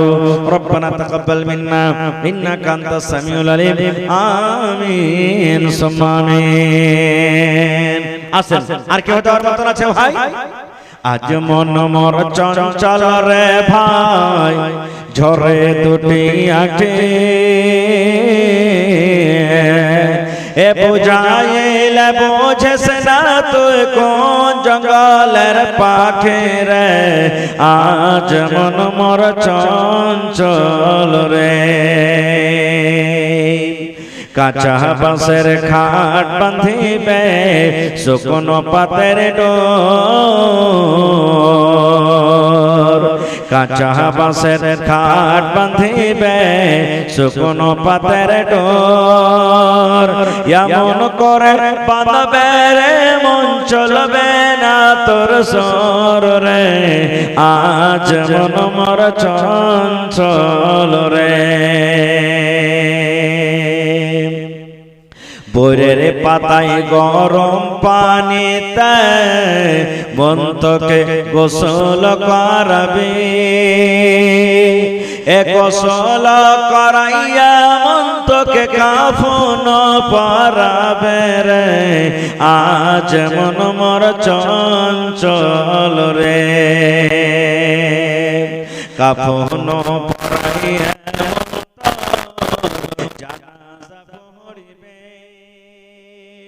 কাফন পরাইয়া মন্তর জানাজা পড়িবে, জানাজা পড়িয়া মন্তকে দফন করিবে রে, আজ মন মর চঞ্চল রে। মা কান্দিবে বেটার বেটা, বোন কান্দিবে ভাই,